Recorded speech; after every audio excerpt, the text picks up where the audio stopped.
चलिए बच्चे, तो शुरू करते हैं। तो टॉपिक का नाम क्या रखेंगे अपन? Number system. सबसे पहले हम शुरुआत करते हैं।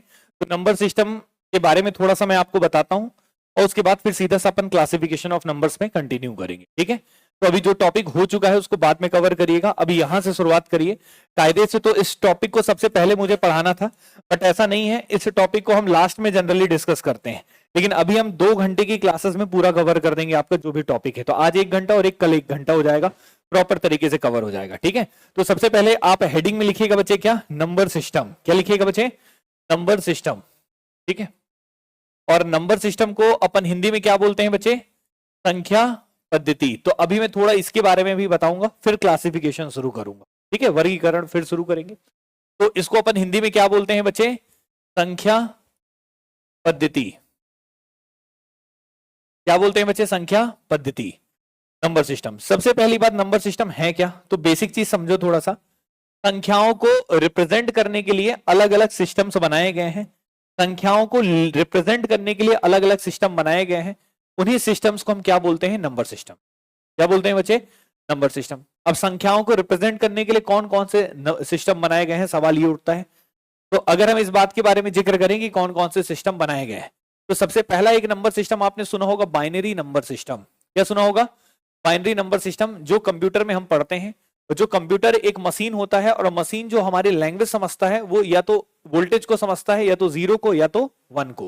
वोल्टेज हाई होता है तो क्या समझता है? 1, और लो होता है तो क्या समझता है? 0। क्या ये बात क्लियर है? तो कंप्यूटर जिस नंबर को समझता है उस नंबर को हम क्या बोलते हैं? Binary number system. क्या बोलते हैं? बाइनरी नंबर सिस्टम, जिसको हम हिंदी में बोलते हैं द्विआधारी संख्या पद्धति। इसमें कितने अंक होते हैं? 2 अंक। कितने अंक होते हैं? 2 अंक। कौन कौन से बच्चे? 0 और 1। कौन कौन से अंक होते हैं? 0 और 1। क्या ये बात क्लियर है सभी को? तो यहां पे याद रखिएगा, एक नंबर सिस्टम होता है बाइनरी नंबर सिस्टम, जिसमें कितने अंक होते हैं? 2। एक होता है बच्चे हेक्साडेसिमल नंबर सिस्टम। क्या होता है बच्चे?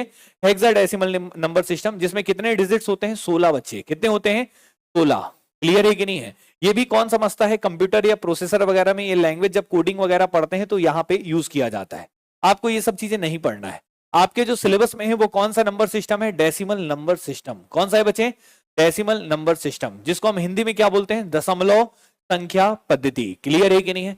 तो याद रखिएगा, नंबर को रिप्रेजेंट करने के बहुत सारे सिस्टम्स बनाए गए हैं, जिनमें एक सिस्टम होता है जिसका नाम क्या है? डेसिमल नंबर सिस्टम, जो हमारे सिलेबस में है और जो हमें पढ़ना है।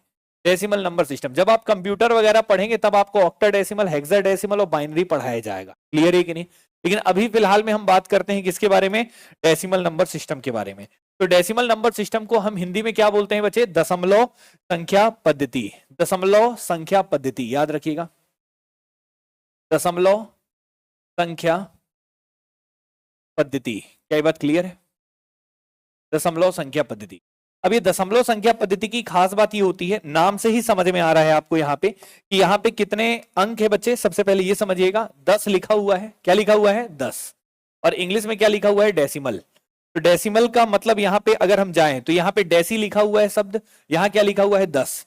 तो यहाँ पे समझ में आता है इस दशमलव संख्या पद्धति में कितने अंक होंगे? 10 अंक। कितने अंक होंगे?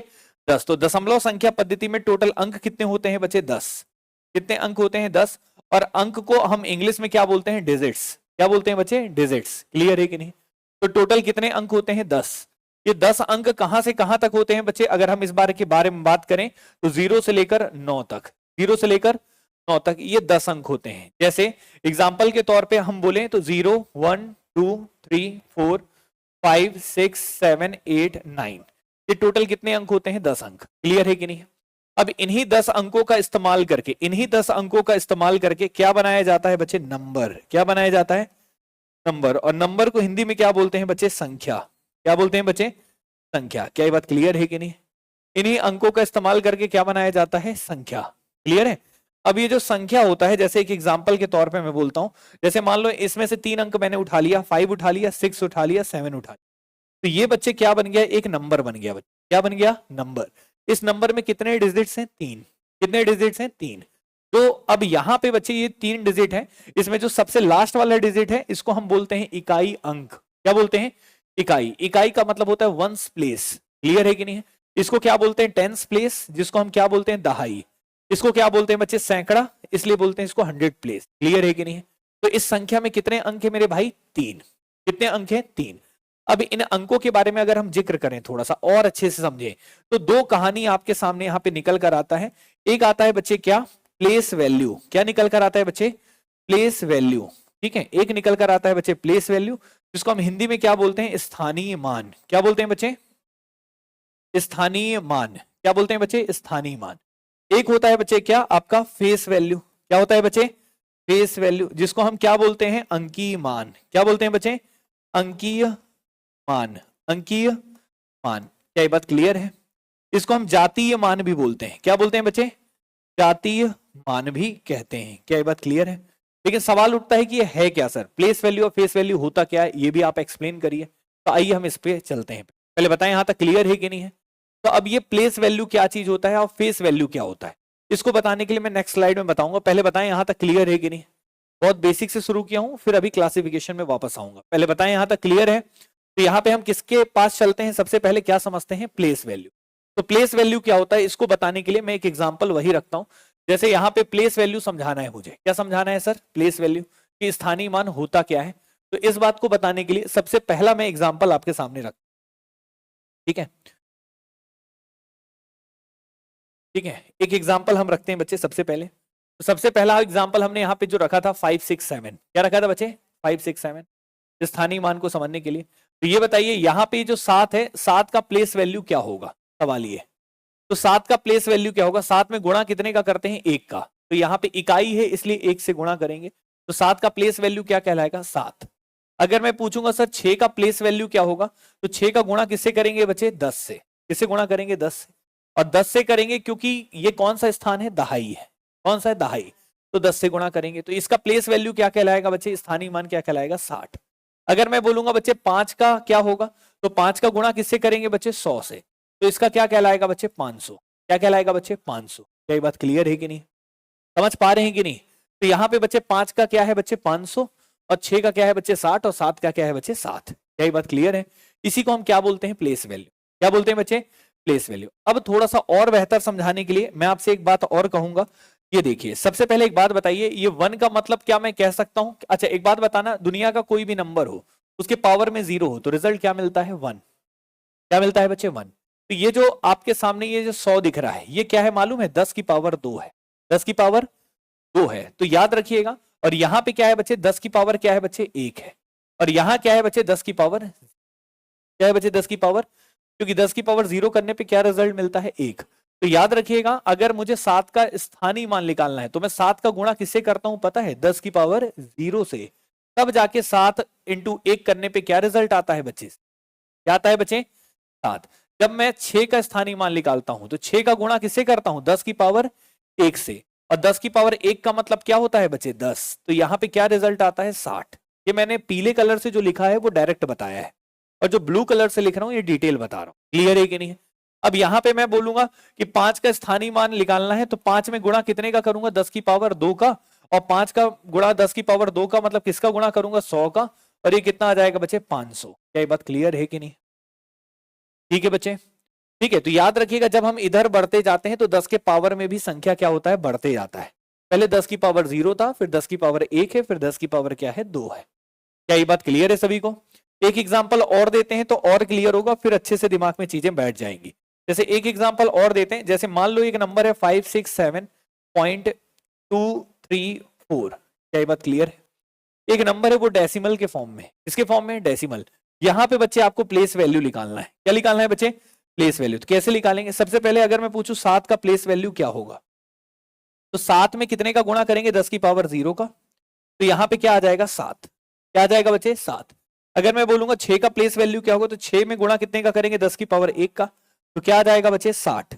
अगर मैं पूछूंगा 5 का प्लेस वैल्यू क्या होगा, तो 5 में गुणा कितने का करेंगे? 10 की पावर 2 का। कितना आ जाएगा बच्चे? 500। क्या ये बात क्लियर है? उसी प्रकार से अगर मैं पूछूं सर 2 का प्लेस वैल्यू क्या होगा, इसका पूछ रहा हूं बच्चे 2 का, तब आप 2 में कितने का गुणा करेंगे? तो याद रखिएगा, यहां पे 10 की पावर 0 था, 1 था, 2 था। इधर जा रहे हैं तो पावर बढ़ रहा है, और डेसिमल के इस साइड जाते हैं तो पावर क्या होता है? घटता है। क्या होता है? घटता है। तो 0 से 1 कम करेंगे तो क्या आ जाएगा? 10 दी पावर -1। क्या आ जाएगा? 10 दी पावर -1। और 10 दी पावर -1 का मतलब होता है 2 गुणा 1/10। क्या होता है 2 गुणा 1/10, और 2 को 10 से डिवाइड करने पे यहाँ पे एक जीरो है, तो एक अंक के पहले क्या लग जाएगा, डेसिमल, तो यहाँ पे क्या आ जाएगा 0.2। क्या ये बात क्लियर है? तो अगर मैं पूछूं इस 2 का प्लेस वैल्यू क्या होगा, तो आप क्या बोलेंगे, क्या बोलेंगे, या फिर आप ये बोलेंगे 2 का 10वां हिस्सा, 2 का 10वां भाग, 10वां 10वां भाग, भाग मतलब होता है डिवाइड, क्लियर है कि नहीं है? 2 का कौन सा भाग है, 10वां भाग, इसको क्या पढ़ते हैं, 10वां भाग, क्लियर है कि नहीं?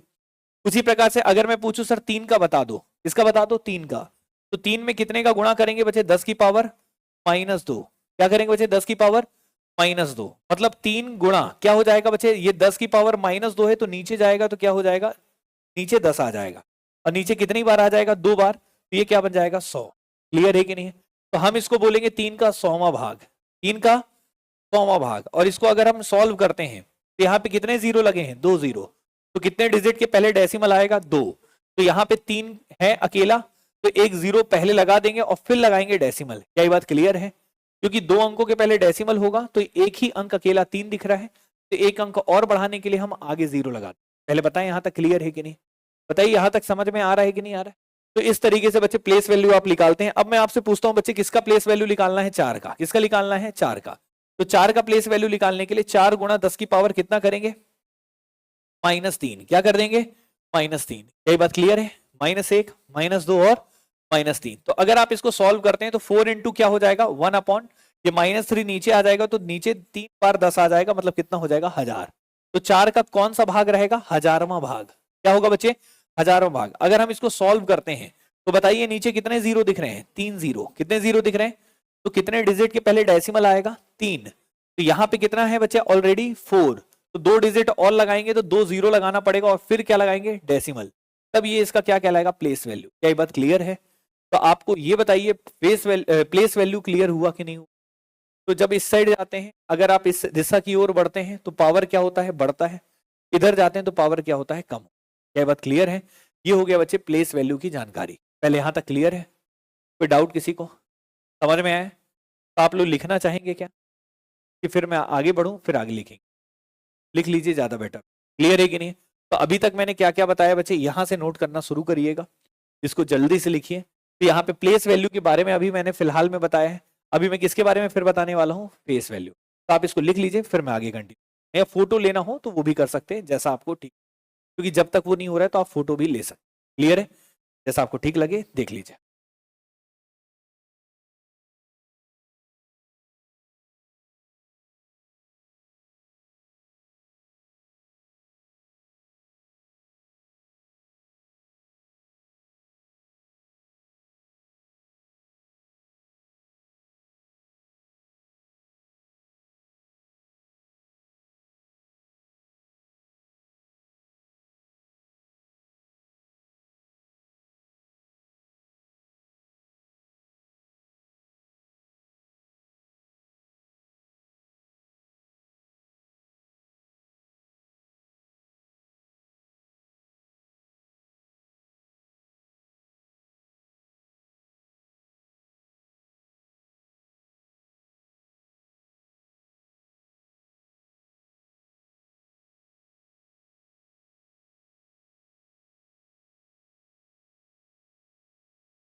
बताइए बच्चे, यहाँ तक क्लियर है?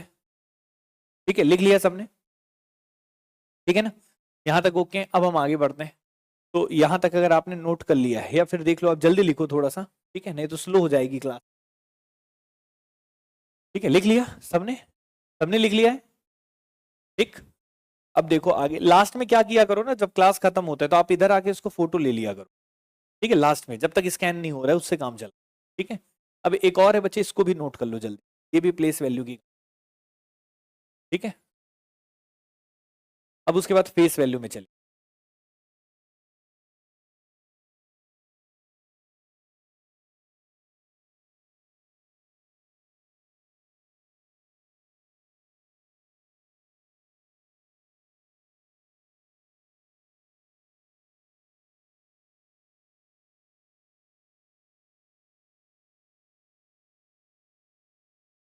बच्चे हो गया, देख लो आराम।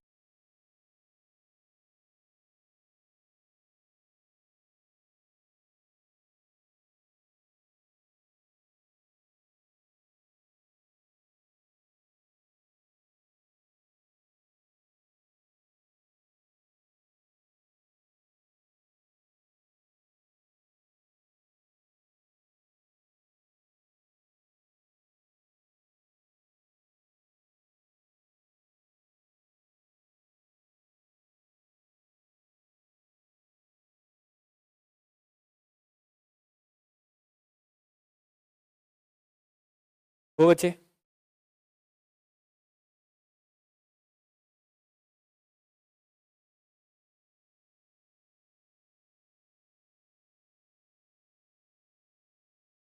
इतना ही नहीं पढ़ाना बच्चे, बहुत पढ़ाना है अभी, जल्दी जल्दी लिखो, फोटो ले लेना लास्ट में। क्लियर है ना? चलिए यहाँ तक क्लियर है सभी को? ये तो बहुत छोटा, अभी कुछ पढ़ाया ही नहीं हूं मैं तो, अभी शुरुआत कर, बस अभी बैकग्राउंड दे रहा हूँ बस। क्लियर है ना? मेन कहानी तो अभी बची क्लासिफिकेशन। यहाँ तक क्लियर है सभी को? चलो अब ये बताओ, सबसे पहले आपने क्या कवर किया बच्चे? Place value. अब हम चलते हैं किसमें? फेस वैल्यू में। फेस वैल्यू कुछ भी नहीं होता, बड़ा इजी सा कंसेप्ट है, छोटा सा है, तो लिखते भी चलो अगर आपको थ्योरी लगे लिखना है साथ साथ तो। फेस वैल्यू, फेस वैल्यू को हम हिंदी में क्या बोलते हैं बच्चे? अंकीय मान। क्या बोलते हैं बच्चे? अंकीय मान। और या फिर क्या बोलते हैं? जातीय मान। क्या बोलते हैं? जातीय मान भी बोला जाता है। क्या ये बात क्लियर है? अब ये फेस वैल्यू क्या होता है? जैसे कोई भी अंक है बच्चे, जैसे कोई भी अंक है आपके सामने, जैसे मान लो 5837 एक नंबर है, अब इसका फेस वैल्यू पूछ ले, तो फेस वैल्यू कुछ नहीं होता, जो अंक दिख रहा है वही उसका फेस वैल्यू।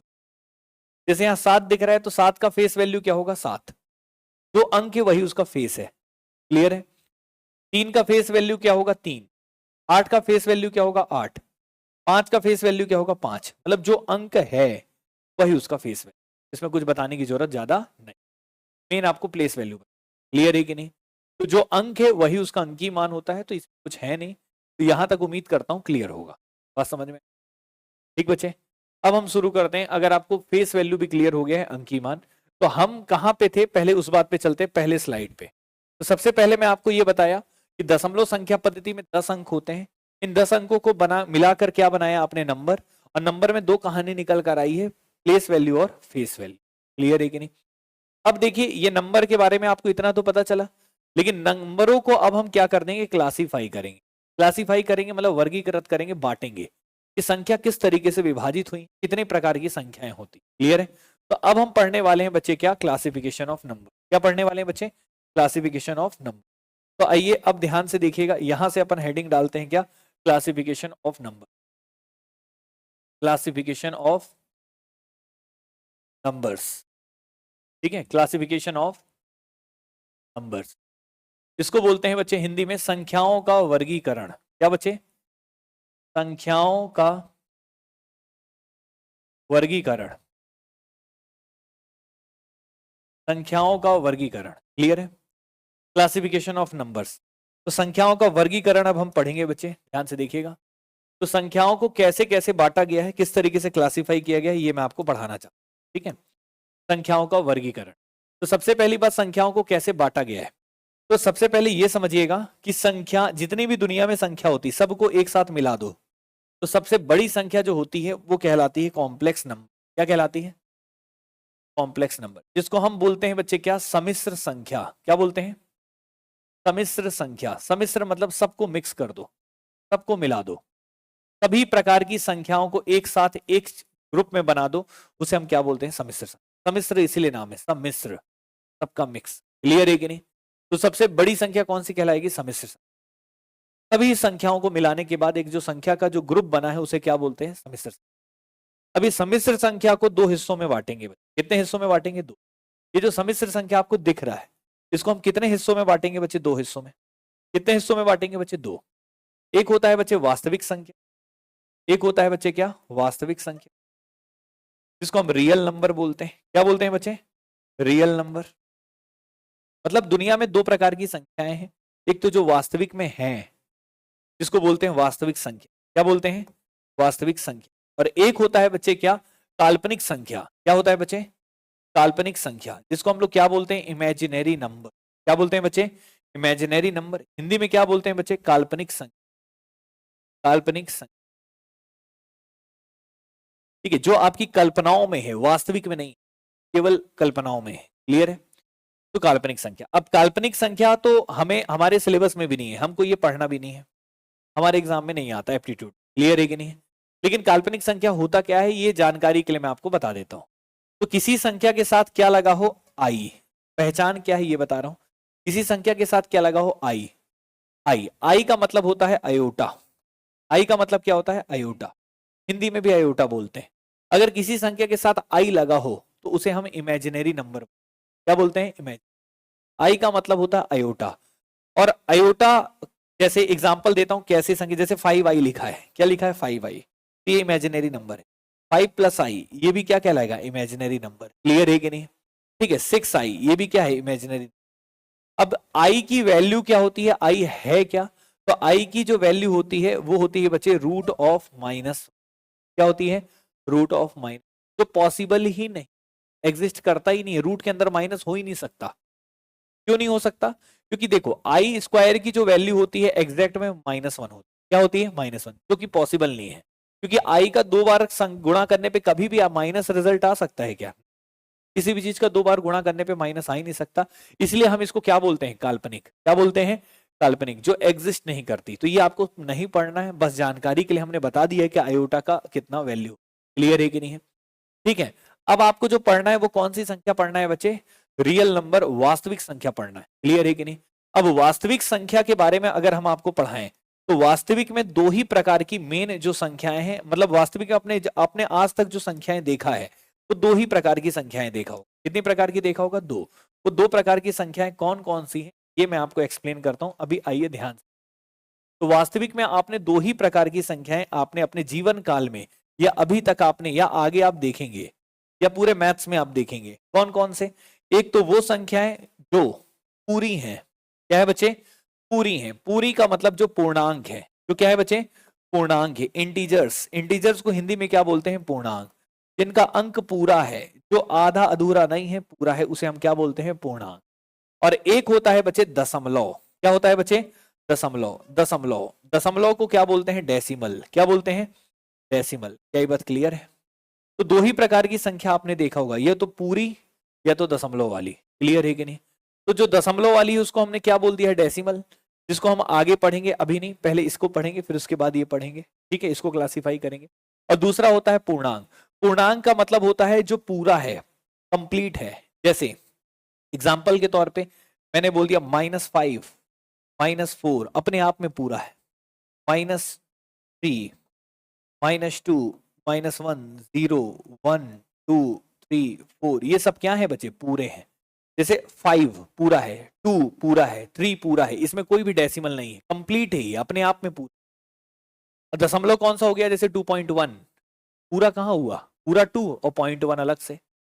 3.5 पूरा 3 और 0.5 अलग से। तो ये पूर्णांक नहीं कहलाएंगे। पूर्णांक मतलब पूरा, कंप्लीट होना, तो कोई डेसिमल ना होना। क्लियर है कि नहीं है? तो जो पूर्णांक होते हैं वो कहां से होते हैं बच्चे, माइनस अनंत से लेकर, कहां से लेकर बच्चे, माइनस अनंत से लेकर कहां तक, प्लस अनंत तक, वो क्या होते हैं बच्चे, पूर्णांक। क्या ये बात क्लियर है, समझ में आ रहा है, यहां तक क्लियर है कि नहीं है? तो पूर्णांक मतलब होते हैं जो पूरा। जैसे पूर्णांक की मैं बात करूं, 5 के बाद पूर्णांक क्या आएगा, 6, 6 के बाद क्या आएगा, 7, 5.1 नहीं है, 5.1 जो है वो तो क्या है, डेसिमल। क्या ये बात क्लियर है?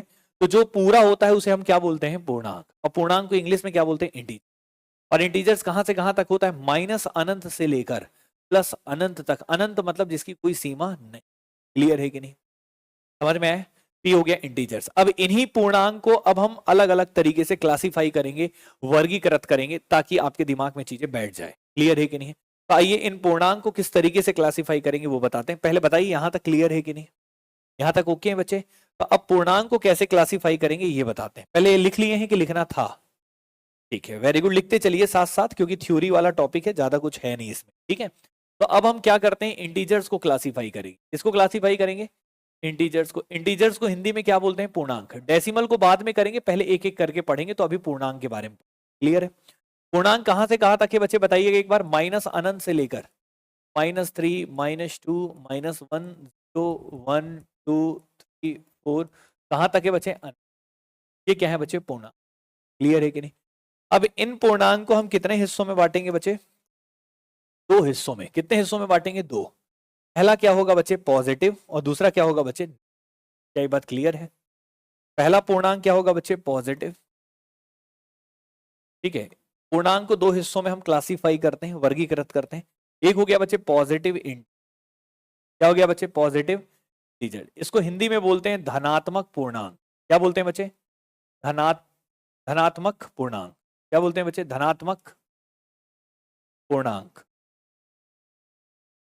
और एक होता है बच्चे ऋणात्मक पूर्णांक, नेगेटिव इंटीजर। क्या बच्चे? Negative integer. इसको हिंदी में क्या बोलते हैं बच्चे? ऋणात्मक पूर्णांक। क्या बच्चे? ऋणात्मक पूर्णांक। तो इसको हमने दो हिस्सों में बांटा है, एक होता है धनात्मक पूर्णांक और एक होता है ऋणात्मक। क्लियर? अब सवाल ये उठता है सर धनात्मक पूर्णांक क्या है? तो धनात्मक पूर्णांक की शुरुआत होती 1 2 3 4 5, ये इंफिनिटी तक जाता है। क्या ये बात क्लियर है? तो धनात्मक पूर्णांक में जीरो है क्या? तो पॉजिटिव इंटीजर में बच्चे जीरो नहीं होता, याद रखिएगा। अब ऋणात्मक जो पूर्णांक होता है बच्चे, वो कहां से होता है? माइनस अनंत से लेकर -3 -2 -1। बच्चे ये भी कहां तक होता है? -1 तक। इसमें भी जीरो नहीं होता। तो आप एक चीज देख रहे हैं, पॉजिटिव इंटीजर में भी जीरो नहीं है, नेगेटिव इंटीजर में भी जीरो नहीं है, लेकिन जीरो क्या है? क्या है? इंटीजर। इसके पीछे का एक प्रमुख कारण, जीरो ना पॉजिटिव होता है ना नेगेटिव होता है, जीरो अपने आप में अलग है। क्लियर है? जीरो एक न्यूट्रल है। क्या है? न्यूट्रल, मतलब ना वो पॉजिटिव है ना वो नेगेटिव है। क्या ये बात क्लियर है? पहले बताएं, इतना क्लियर है? कोई पूछे जीरो पॉजिटिव इंटीजर होता है क्या? आप बोलेंगे नहीं। जीरो नेगेटिव इंटीजर होता है क्या? आप बोलेंगे नहीं। तो जीरो इंटीजर होता है क्या? बोलेंगे हाँ। क्लियर है कि नहीं? तो अब ये देखिए ध्यान से, यहां पे जो पॉजिटिव इंटीजर का जो सेट तैयार हुआ, सेट मतलब होता है ग्रुप, तो हिंदी में समुच्चय बोलते हैं। क्या बोलते हैं? समुच्चय। तो ये जो सेट है ये ग्रुप है, इसको एक विशेष नाम से बोला गया है, इसको बोलते हैं नेचुरल नंबर। क्या बोलते हैं बच्चे? Natural number. नेचुरल नंबर को हिंदी में क्या बोलते हैं? प्राकृत संख्या। क्या बोलते हैं बच्चे? प्राकृत संख्या। प्राकृत संख्या का मतलब एक ऐसी संख्या जो प्रकृति से, जैसे प्रकृति से हमें क्या मिली है? काउंटिंग। क्या मिली है? काउंटिंग। जैसे मैं पूछूं इस क्लास में कितने बच्चे बैठे हैं, तो आप गिनोगे कैसे? 1 2 3 4। क्लियर है कि नहीं है? तो काउंटिंग हमेशा 1 से शुरू होती है, और 1 के बाद हमेशा दूसरे में क्या आता है? 2। कभी भी आप ऐसे नहीं गिनोगे 1 1.5 2 2.5 ऐसे गिनोगे क्या? हमेशा पूरा गिनोगे। क्लियर है कि नहीं है? तो याद रखिएगा। तो इसे हम क्या बोलते हैं? जो धनात्मक पूर्णांक का जो समुच्चय होता है उसको एक विशेष नाम से दिया गया है, क्या? प्राकृत संख्या। तो हम यहाँ पे लिख सकते हैं, नेचुरल नंबर का कोई पूछ ले what is the natural number definition, तो आप बोलेंगे सेट ऑफ पॉजिटिव इंटीजर। क्या बचे? Set of positive integer called natural number. Clear है कि नहीं? हिंदी में क्या बोलेंगे बच्चे? धनात्मक पूर्णांक के समुच्चय को, धनात्मक पूर्णांक के समुच्चय को, धनात्मक पूर्णांक के समुच्चय को क्या बोलते हैं बच्चे? प्राकृत संख्या बोलते हैं। क्लियर है कि नहीं? धनात्मक पूर्णांक के समुच्चय को क्या बोलते हैं? प्राकृत संख्या। क्या ये बात क्लियर है सभी को? तो धनात्मक पूर्णांक के समुच्चय को क्या बोलते हैं बच्चे? प्राकृत संख्या कहते हैं। याद रखिए। क्या ये बात क्लियर है? समझ में है? अच्छा, अब देखिए यहाँ पे कि अगर मान लो, अच्छा जीरो एक प्राकृत संख्या क्यों नहीं है? क्योंकि जीरो का क्या किया गया है बच्चे? आविष्कार किया गया, खोज किया गया है आर्यभट्ट के द्वारा। क्लियर है कि नहीं है? तो आर्यभट्ट ने इनकी खोज की थी, इसलिए इसको हम प्राकृत में नहीं रखते हैं, और वैसे भी जीरो से हम काउंटिंग शुरू नहीं। क्लियर है कि नहीं है? तो जीरो प्राकृत संख्या में नहीं आता। लेकिन अगर मान लो मैं जीरो को, अगर मान लो मैं जीरो को और पॉजिटिव इंटीजर को, इन दोनों को शामिल कर दूं और एक नया सेट तैयार करूं, कहां से? 0 1 2 3 4 और ये अनंत तक जाए। क्लियर है कि नहीं? तो इस नए सेट को एक विशेष नाम दिया गया है। मतलब क्या? जीरो और नेचुरल नंबर को मिला दिया जाए और एक नया समुच्चय तैयार कर दिया जाए। तो इस नए समुच्चय का एक विशेष नाम होता है होल नंबर। क्या होता है बच्चे? होल नंबर, जिसको हम इंग्लिश में होल नंबर बोलते हैं और हिंदी में बोलते हैं पूर्ण संख्या। क्या बोलते हैं बच्चे? पूर्ण संख्या। क्या ये बात क्लियर है कि नहीं? तो जीरो के साथ अगर धनात्मक पूर्णांक को मिला दिया जाए तो एक नया समुच्चय तैयार होता है, इसे हम क्या बोलते हैं? पूर्ण संख्या, जिसे हम इंग्लिश में क्या बोलते हैं बच्चे? Whole number. ये बात क्लियर है कि नहीं? बताइए, समझ में आया? तो यहां तक आप लोग को क्लियर होगा। तो ये हो गया बच्चे धनात्मक पूर्णांक, और ये क्या हो गया बच्चे? पूर्ण। क्या ये बात क्लियर है सभी को? समझ में आ रहा है कि नहीं आ रहा? तो मुद्दे की बात क्या है? धनात्मक पूर्णांक आपको क्लियर हो गया। आपको जीरो के साथ एक नया सेट तैयार कर दी हो, उसका नाम क्या हो गया? पूर्ण संख्या। और इसके लिए कोई अलग से नाम नहीं रखा। क्या ये बात क्लियर है कि नहीं? ठीक है, तो अभी ये बताइए पहले यहां तक क्लियर हुआ कि नहीं हुआ, उसके बाद फिर मैं आगे बढ़ूंगा। आप इतना लिख लिए हैं कि लिखना है? लिखना है, जल्दी से लिख लीजिए फिर आगे बढ़। ठीक है, थोड़ा सा तो है, जल्दी जल्दी लिख लो। ठीक है, तो अभी इंटीजर को हमने इस तरीके से क्लासिफाई किया है। इसी इंटीजर को और भी कई तरीके से बांटे जा सकते हैं। ठीक है, जैसे देखो, चीजों को बांटते हैं क्या? एक चीज को कई तरीके से बांटा जाता है। ठीक है, जैसे एग्जाम्पल के तौर पे इंसानों को भी अलग अलग तरीके से बांटा गया है। ठीक है, जैसे अमीर गरीब, और कैसे बांटा गया है? धर्म से बांटा गया है, हाँ या ना? जाति से बांटा गया है। तो एक चीज को कई तरीके से बांटा गया, वैसे ही यहाँ पे हम पूर्णांक को और भी तरीके से डिवाइड कर सकते। क्लियर है कि नहीं? और भी कैसे बांटे गए हैं वो सब मैं आपको बताऊंगा। क्लियर है कि नहीं? ठीक है, तो इसको और कैसे यहाँ पे विभाजित करेंगे ये मैं आपको बताता हूँ। तो अभी अब मैं वो आपको सिखाने वाला। पहले बताएं यहाँ तक क्लियर है सभी को? तो अभी इंटीजर को हमने दो हिस्सों में बांटा था, अभी इसी इंटीजर को और दो हिस्सों में बांटेंगे। एक ही चीज को कई तरीके से बांट सकते। क्लियर है कि नहीं? तो पहले बताएं यहाँ तक क्लियर है? अब हम आगे बढ़ते हैं बच्चे। अब यहाँ पे फिर से हम एक बार और क्लासिफाई करेंगे, और इस बार फिर से किसको क्लासिफाई करेंगे? इंटीजर्स को। किसको करेंगे? इंटीजर्स को। इंटीजर्स मतलब पूर्णांक को। और पूर्णांक कहां से शुरू होता है बच्चे? माइनस अनंत से लेकर -3, -2, 0। ये क्या है बच्चे? पूर्णांक है। इस पूर्णांक को फिर से हम क्लासिफाई करते हैं। अब इस पूर्णांक को हम दो हिस्सों में बांटेंगे बच्चे। कितने हिस्सों में बांटेंगे? दो। एक होगा बच्चे क्या? आपका इवन नंबर। क्या होगा बच्चे? इवन नंबर, जिसको हम हिंदी में क्या बोलते हैं बच्चे? सम संख्या। क्या बोलते हैं बच्चे? सम संख्या। और एक होता है बच्चे क्या? आपका ऑड नंबर। क्या होता है बच्चे? Odd number. ऑड नंबर, जिसको हम हिंदी में क्या बोलते हैं बच्चे? विषम संख्या। क्या बोलते हैं बच्चे? विषम। तो पूर्णांक को फिर से दो हिस्सों में बांटा गया है, एक तो सम संख्या और एक तो विषम संख्या। अब सवाल ये उठता है, सर ये सम संख्या क्या है, ये भी बता दो। तो एक ऐसी संख्या जिसे अगर हम किससे डिवाइड करें? दो से, और शेषफल क्या बच जाए? जीरो। क्या बच जाए? ऐसी संख्या जो दो से पूर्णतः विभाजित हो जाए उसे हम क्या बोलते हैं बच्चे? सम संख्या। क्या बोलते हैं बच्चे? सम संख्या। लेकिन अगर कोई संख्या है, इसको मैं दो से डिवाइड करूं और दो से डिवाइड ना हो और शेषफल जीरो ना बचे, तो ऐसी संख्या को क्या बोलते हैं? विषम संख्या। क्या बोलते हैं बच्चे? विषम संख्या। एग्जाम्पल देते हैं, सम संख्या कौन कौन सा है। तो सम संख्या के बारे में एग्जाम्पल देंगे तो कौन है? दो है, ठीक है, चार है, 6 है, 8 है, 10 है, ये सब सम संख्या। क्या ये बात क्लियर है? अच्छा ये बताइए, जीरो सम संख्या है कि नहीं है? जीरो भी सम संख्या है। जीरो भी क्या है? सम संख्या है। क्यों है मैं बताता हूं। सबसे पहले आप किसको बांट रहे हैं? इंटीजर्स को। किसको बांट रहे हैं? और यहां पे मैंने सम संख्या के बारे में बताया कि जो संख्या किससे भाग चला जाए? दो से। तो दुनिया की एकमात्र ऐसी संख्या जीरो होती है जो सबसे डिवाइड हो जाए। जीरो ऐसी संख्या है जो सबसे भाग चली जाती। जैसे 5 जीरो जा 0, 6 जीरो जा 0, 7 जीरो जा 0, सबके पहाड़ा में जीरो आता है। क्लियर है ना? 8 जीरो जा 0। तो जीरो एक ऐसी संख्या है जो दुनिया की सभी संख्याओं से भाग चली जाती है। तो जीरो जो है बच्चे, वो दो से भी भाग चली जाएगी। किससे भाग चली जाएगी? दो से। तो जीरो दो से भाग चले जाती है, इस कारण से जीरो क्या कहलाएगा? सम संख्या। क्या कहलाएगा बच्चे? सम संख्या। क्या ये बात क्लियर है कि नहीं? तो याद रखिएगा, जीरो एक क्या है बच्चे? सम संख्या। फिर उसके बाद ये बताइए, -2 भी क्या होगा? सम संख्या। क्योंकि -2 माइनस वाले को भी तो लेना है ना, इसीलिए तो इसको क्लासिफाई कर रहे हैं। क्लियर है कि नहीं है? और दो -2 भी बच्चे दो से भाग चला जाता है। और उसके बाद -4, इस तरीके से बच्चे माइनस अनंत से ये आता है। तो इसको हम क्या बोलते हैं? सम संख्या। पहले बताएं यहां तक क्लियर है कि नहीं? समझ में आ रहा है बच्चे? हाँ या ना? तो माइनस अनंत से लेकर यहां तक जाता है सम। क्लियर है कि नहीं? सम संख्याओं की खास बात देख रहे होंगे, हर सम संख्याओं में, लगातार सम संख्याओं में डिफरेंस कितने कितने का है? दो दो का। कितने कितने का? दो दो का। क्या ये बात क्लियर है? ये हमेशा दो दो का डिफरेंस है। क्लियर है कि नहीं? समझ पा रहे हैं कि नहीं? अब हम ऑड नंबर के बारे में बात करते हैं। ऑड नंबर वो संख्या है जो बच्चे किससे डिवाइड नहीं होती है, 2 से। तो जो संख्या 2 से भाग नहीं जाएगी उसे हम क्या बोलते हैं, विषम संख्या। एग्जाम्पल के तौर पे अगर हम देखते हैं, जैसे हो गया 1, जैसे हो गया 3, जैसे हो गया 5, जैसे हो गया 7, जैसे हो गया 9, ये क्या हो गया बच्चे, विषम संख्या। क्या ये बात क्लियर है?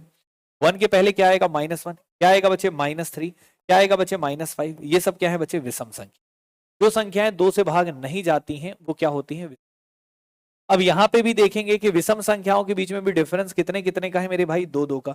यहाँ भी 2 का है, यहाँ भी 2 का है, यहाँ भी 2 का। क्या ये बात क्लियर है कि नहीं?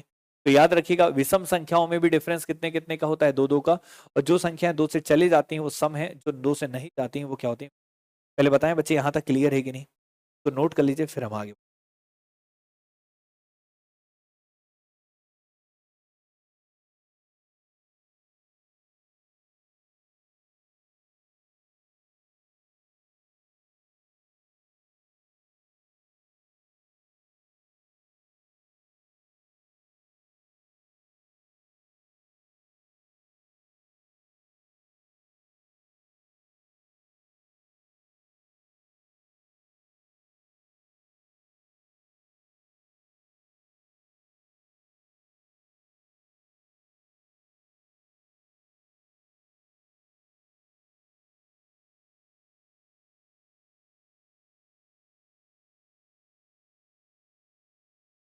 सही बच्चे, क्लियर है सभी को? हो गया सभी का?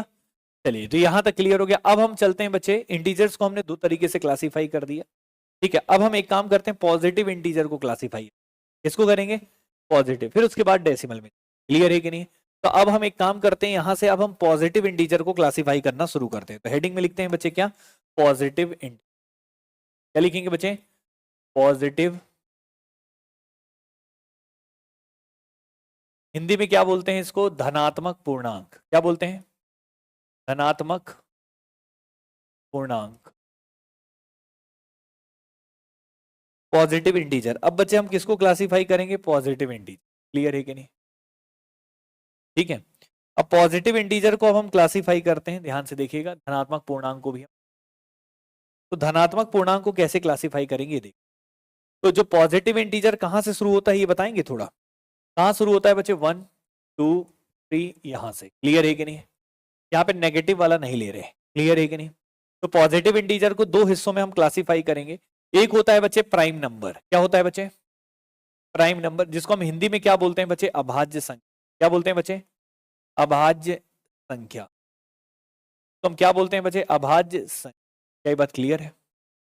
और दूसरा बच्चे होता है कंपोजिट नंबर। क्या होता है बच्चे, कंपोजिट नंबर। कंपोजिट नंबर, जिसको हम हिंदी में क्या बोलते हैं, भाज्य संख्या। क्या बोलते हैं बच्चे, भाज्य संख्या। 2 प्रकार की संख्याएं होती हैं, एक होती है अभाज्य और एक होती है। क्लियर है कि नहीं? अब सवाल उठता है, सर अभाज्य संख्या क्या है? इस बात पे चलते हैं। तो अभाज्य संख्या क्या होता है, आइए बताते हैं। तो ऐसी संख्याएं जिसके केवल 2 ही गुणनखंड हो, ऐसी संख्याएं जिसके केवल 2 ही गुणनखंड हो, न 2 से कम न 2 से ज्यादा, उसे हम क्या बोलते हैं, अभाज्य संख्या। तो हम इसके लिए लिखेंगे नंबर हैविंग ओनली 2 फैक्टर्स। संख्या जिसके केवल 2 गुणनखंड हो। संख्या जिसके केवल 2 गुणनखंड, संख्या जिसके केवल कितने गुणनखंड हो, 2, उसे हम क्या बोलते हैं, अभाज्य। क्लियर है कि नहीं? केवल 2 बोला है मैंने शब्द में, यहां पे क्या बोला है बच्चे, केवल 2। मैंने क्या शब्द यूज किया है, केवल 2, न 2 से कम न 2 से ज्यादा। केवल 2 में कौन कौन से होने चाहिए, एक तो 1 और दूसरा बच्चे इटसेल्फ। इटसेल्फ मतलब खुद। क्या ये बात क्लियर है? ऐसी संख्या जिसके केवल 2 ही गुणनखंड हो, एक तो 1 हो और दूसरा कौन हो, खुद, उसे हम क्या बोलते हैं बच्चे, याद रखिएगा, अभाज्य संख्या। क्या बोलते हैं बच्चे, अभाज्य संख्या। याद रहेगा, ऐसी संख्या जिसके केवल 2 ही गुणनखंड हो, न 2 से कम न 2 से ज्यादा, उसे हम क्या बोलते हैं, अभाज्य संख्या। एग्जाम्पल लिख लेते हैं, कौन कौन से अभाज्य संख्या होंगे। तो एग्जाम्पल अगर हम लिखते हैं, क्या 1 अभाज्य संख्या में आएगा, नहीं आएगा। क्यों नहीं आएगा? क्योंकि 1 का तो केवल एक ही फैक्टर है 1, 1 केवल 1 से जाता है, लेकिन हमने बोला है केवल कितने होने चाहिए? 2, ना 2 से कम ना 2 से ज्यादा, और यहाँ तो एक ही फैक्टर है, इसलिए 1 को नहीं लेंगे। फिर 2 को लेंगे क्या? बिल्कुल, 2 होता है। फिर कौन होता है? 3, क्योंकि 2 का केवल 1 है और 2 है, 1 से डिवाइड होता है और 2 से डिवाइड होता है। 3 को भी लेंगे, 3 भी 1 से डिवाइड होता है और 3 से। फिर किसको लेंगे? 5 को। 4 को नहीं लेंगे, क्योंकि 4 1 से भी जाता है, 4 से भी जाता है और 2 से भी जाता है, इसलिए नहीं। तो फिर किसको लेंगे? 5 को। फिर किसको लेंगे? 7। फिर किसको लेंगे? 11। 9 को नहीं लेंगे, क्योंकि 9 3 से भी जाता है। हाँ या ना? तो याद रखिएगा, प्राइम नंबर की जो सीरीज चलेगी 2 3 5 7 11 13, इस तरीके। क्लियर है कि नहीं? समझ में आ रहा है? ऐसी संख्या जिसके केवल 2 ही गुणनखंड हो, उसे हम क्या बोलते हैं बच्चे? अभाज्य संख्या। पहले बताएं यहां तक क्लियर है कि नहीं? तो अभाज्य संख्या भी बच्चे आपको क्लियर हुआ है। अब इसमें बकायदा मैं लिखवा दूंगा कि 1 से लेकर 50 तक कितनी अभाज्य संख्याएं होती, 1 से लेकर 100 तक कितनी अभाज्य से, कई बार डायरेक्ट क्वेश्चन। तो 1 से लेकर 50 तक 15 अभाज्य संख्या कितनी है? 15। और 1 से लेकर 100 तक कितनी है? 25। तो मैं आपको कल लिखवा दूं। क्लियर है कि नहीं? पहले बताइए यहां तक क्लियर है कि नहीं है? अभाज्य संख्या क्लियर हुआ? ठीक है, यहाँ पे अब हम इसको बाद में लिखवा देंगे, पहले यहां तक क्लियर है कि नहीं है? अब आगे देखिए भाज्य संख्या। क्या बच्चे? भाज्य संख्या। अब भाज्य संख्या क्या होता है, इस बात पे चलते हैं, ध्यान से देखिएगा। ऐसी संख्या जिसके केवल कितने ऐसी संख्या जिसके 2 से अधिक गुणनखंड हो। Number having more than 2 factors. Number having more than 2 factors. ऐसी संख्या जिसके 2 से अधिक गुणनखंड हो। संख्या जिसके 2 से अधिक गुणनखंड हो। संख्या जिसके 2 से अधिक गुणनखंड हो। यहां पे शब्द में क्या बोला है बच्चे? देखिएगा, 2 से अधिक, 2 से अधिक, 2 से कम नहीं बच्चे, मोर देन 2। क्लियर है कि नहीं है? तो 2 से अधिक गुणनखंड उसे हम क्या बोलते हैं बच्चे? यहाँ पे भाज्य संख्या। क्या बोलते हैं बच्चे? भाज्य संख्या। तो आप ये बताइए कौन कौन सी संख्या है जिसके 2 से अधिक गुणनखंड है? ये बताओ। 1 का तो एक ही फैक्टर है, 1 तो होगा नहीं, 2 भी होगा नहीं, 3 भी नहीं होगा, कौन होगा? 4। फिर कौन होगा? 6। फिर कौन होगा? 8। फिर कौन होगा? 9। फिर कौन होगा? 10। 9 भी तो होगा बच्चे, 1 से जाता है, 3 से आता है, 9 2 से अधिक होने चाहिए। फिर कौन होगा? 12। ये सब कौन सी संख्या है? भाज्य। कौन सी संख्या है? भाज्य। अगर मैं पूछूं सबसे छोटा भाज्य संख्या कौन है और सबसे छोटा अभाज्य संख्या कौन है? क्लियर है कि नहीं? समझ पा रहे हैं कि नहीं? अब आप ये बताइए, 1 क्या भाज्य में आता है? 1 क्या अभाज्य में आता है? तो 1 ना ही भाज्य होता है ना ही अभाज्य। तो हम यहां पे लिखेंगे 1 इज नीदर प्राइम और कंपोजिट। हिंदी में लिखेंगे, एक ना ही भाज्य होता है ना ही अभाज्य। एक ना भाज्य की श्रेणी, अभाज्य की अलग ही है। क्लियर है कि नहीं है? एक ना ही भाज्य संख्या होता है ना ही अभाज्य, ये स्पेशल नंबर है। क्लियर है कि नहीं? एक ना ही भाज्य है ना ही अभाज्य। 1 is neither prime nor composite. पहले बताएं यहां तक क्लियर है कि नहीं? ये बताइए पूरा खेल समझ में आया? हाँ या ना? तो यहाँ पे मैंने किसको क्लासिफाई कर दिया? पॉजिटिव इंटीजर को। तो अभी तक आप लोग एक बार रिवीजन कर लेते हैं कि क्या क्या संख्या आपने पढ़ा है। ठीक है, एक बार हम पूरा प्रॉपर रिवीजन करते हैं। तो देखिए, सबसे पहले मैंने बताया, कौन सी संख्या बताया? सम्मिश्र। कौन सी संख्या बताया? सबको मिक्स कर दिया, कौन सी संख्या कहला गया? सम्मिश्र। सम्मिश्र को कितनी कैटेगरी में बांटे हैं? 2, एक वास्तविक और एक काल्पनिक। काल्पनिक पढ़ना नहीं है। वास्तविक पे आते हैं। वास्तविक को 2 हिस्सों में बांट दिए, एक तो पूर्णांक और एक तो डेसिमल। डेसिमल के बारे में अभी नहीं पढ़े, कल पढ़ेंगे। अब यहाँ पे आते हैं पहले किसमें? पूर्णांक। पूर्णांक को 2 हिस्सों में पहले हमने बांटा, जिसमें एक हो गया पॉजिटिव और एक हो गया नेगेटिव। और पॉजिटिव इंटीजर शुरू होता है 1 से और अनंत तक जाता है। इसके जो सेट होता है, इसका जो समुच्चय होता है, उसका विशेष नाम दिया गया प्राकृत संख्या, नेचुरल नंबर। फिर उसके बाद नेगेटिव इंटीजर -1 से शुरू होता है और अनंत तक जाता है। लेकिन 0 जो होता है वो ना पॉजिटिव है ना नेगेटिव है। लेकिन 0 के साथ अगर आप पॉजिटिव इंटीजर का बच्चे सेट तैयार करते हैं तो एक नया नंबर कहलाता है, जिसको हम क्या बोलते हैं? पूर्ण संख्या, होल नंबर। क्लियर है कि नहीं बच्चे? यहां तक क्लियर हो गया? यहां तक क्लियर होने के बाद फिर अगेन हमने इंटीजर को 2 हिस्सों में बांटा था, जिसमें एक का नाम दिए थे इवन नंबर और एक का नाम दिए थे ऑड नंबर, जिसमें नेगेटिव भी शामिल था, पॉजिटिव भी शामिल था, 0 भी शामिल था। अब इवन नंबर की बात हम करते हैं तो वो संख्या जो 2 से डिवाइड हो जाए उसे हम क्या बोलते हैं, इवन, और जो 2 से डिवाइड नहीं हो उसे हम क्या बोलते हैं, ऑड। तो 0 एक इवन नंबर है, ये एक नई बात आपको पता चली। माइनस वाले को भी हम इवन लेते हैं अगर 2 से जाता है, क्लियर है कि नहीं। उसके बाद फिर हम पॉजिटिव इंटीजर को 2 हिस्सों में बांटे हैं बच्चे, जिसमें एक हो गया बच्चे क्या आपका अभाज्य और एक हो गया भाज्य। अभाज्य को हम प्राइम नंबर बोलते हैं, भाज्य को कंपोजिट नंबर बोलते हैं। अब 1 जो होता है ना ही भाज्य ना ही अभाज्य, और जो अभाज्य संख्या होती है उस परिभाषा में हमने बताया ऐसी संख्या जिसके केवल 2 ही फैक्टर हो। और सबसे छोटा अभाज्य संख्या कौन है, 2, फिर कौन है 3, फिर कौन है बच्चे 5, फिर कौन है 7। अब भाज्य संख्या में हम बात करते हैं तो सबसे छोटा कौन है बच्चे, 4। ये बात क्लियर है। और एक चीज अगर आप ध्यान से देखोगे, थोड़ा एक एनालिसिस करोगे तो आपको पता चलेगा जितनी भी अभाज्य संख्या की हमने श्रेणी लिखी है 2, 3, 5, 7, इनमें सब नंबर क्या है बच्चे, ऑड है। सब नंबर क्या है, ऑड है। ऑड का मतलब विषम है। इकलौता इवन कौन सा है, 2। इकलौता इवन कौन सा है, मतलब याद रखिएगा कि अभाज्य संख्याओं की श्रेणी में इकलौता इवन नंबर कौन है, 2। इकलौता इवन नंबर कौन है, 2। बाकी सारे के सारे क्या है, सारे के सारे क्या है, ऑड है, विषम है। कोई भी 2 से डिवाइड नहीं होता अभाज्य संख्या। क्लियर है कि नहीं, पहले बताइए यहां तक क्लियर है कि नहीं, समझ में है। तो आज हमने इतना पढ़ डाला है। नेक्स्ट क्लास में हम डेसिमल पढ़ेंगे, और डेसिमल में मैं आपको पढ़ाऊंगा रैशनल नंबर और इररेशनल नंबर, परिमेय संख्या और अपरिमेय संख्या। फिर उसके बाद हम वहां पे परफेक्ट नंबर क्या होता है वो बताएंगे। फिर आपको को प्राइम नंबर सह अभाज्य संख्या क्या होता है वो बताएंगे। इस तरीके से कल हम इसको कंप्लीट कर देंगे। पहले बताएं यहां तक क्लियर है कि नहीं। तो आज के लिए इतना ही रखते हैं मेरे भाई, बाकी हम कल पढ़ेंगे। बताइए यहां तक कोई डाउट है किसी को, सबको समझ में आया, ठीक है। तो आज के लिए इतना रखते हैं, बाकी नेक्स्ट क्लास में पढ़ेंगे, ठीक है। तब तक के लिए थैंक यू। तो बढ़िया से फोटो वगैरह ले लेना और बाकी हम, ठीक है, यहीं से क्लास को स्टार्ट करते हैं। शुरू करें बच्चे।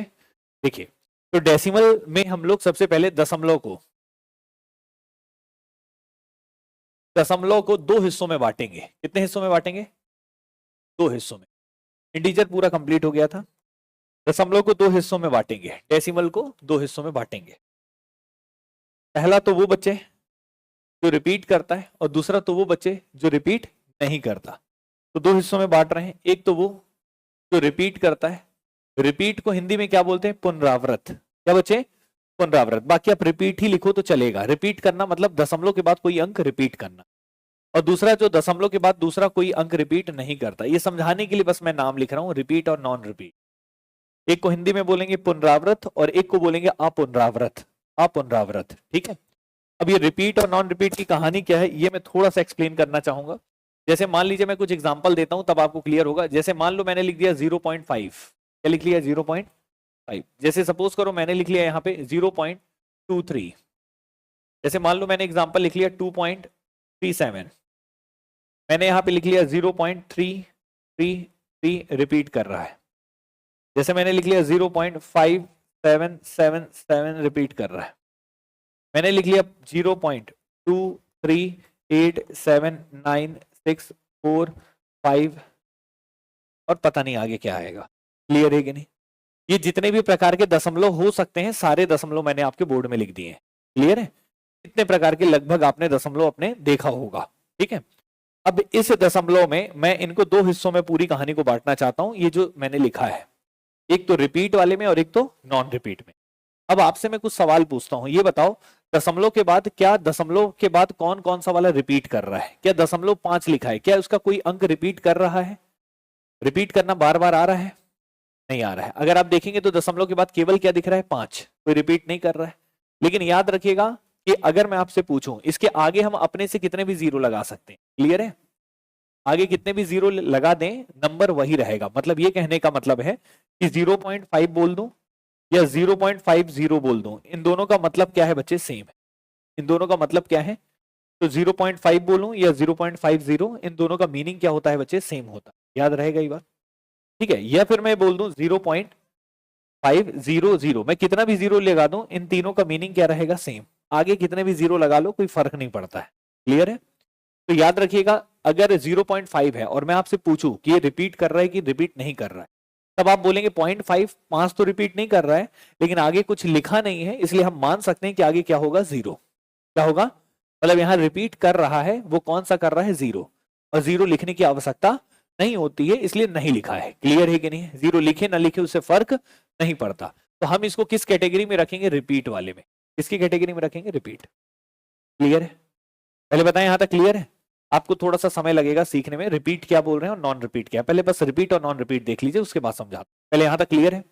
अब आप ये बताइए दशमलव के बाद यहां क्या लिखा है 2 3, क्या आगे कोई भी अंक लिखा है? नहीं। जब कुछ नहीं लिखा तो हम अपने से क्या मान लेते हैं, आगे क्या है 0, क्या है बच्चे 0, तो 0 है तो ये भी किसकी कैटेगरी में आएगा, रिपीट, किसकी कैटेगरी में आएगा, रिपीट। क्लियर है कि नहीं? ठीक है, हाँ या ना? अब बच्चे यहाँ पे देखिएगा 2.37 है, आगे कोई अंक लिखा है क्या दशमलव के साथ के बाद? नहीं, तो आप इसमें भी अपने से क्या लगा सकते हैं 0, तो ये भी किसकी कैटेगरी में आएगा, रिपीट की कैटेगरी में आएगा। क्लियर है कि नहीं? ठीक है बच्चे, अब यहाँ पे देखिए 0.333 है, अब यहाँ पे लगातार ये तो दिख ही रहा है रिपीट है, तो ये तो रिपीट दिख ही रहा है, 3 3 3 3 बार बार आ रहा है, डैश डैश का मतलब आगे भी 3 आएगा, तो ये तो रिपीट की कैटेगरी में साफ साफ दिख रहा है। समझ पा रहे हैं?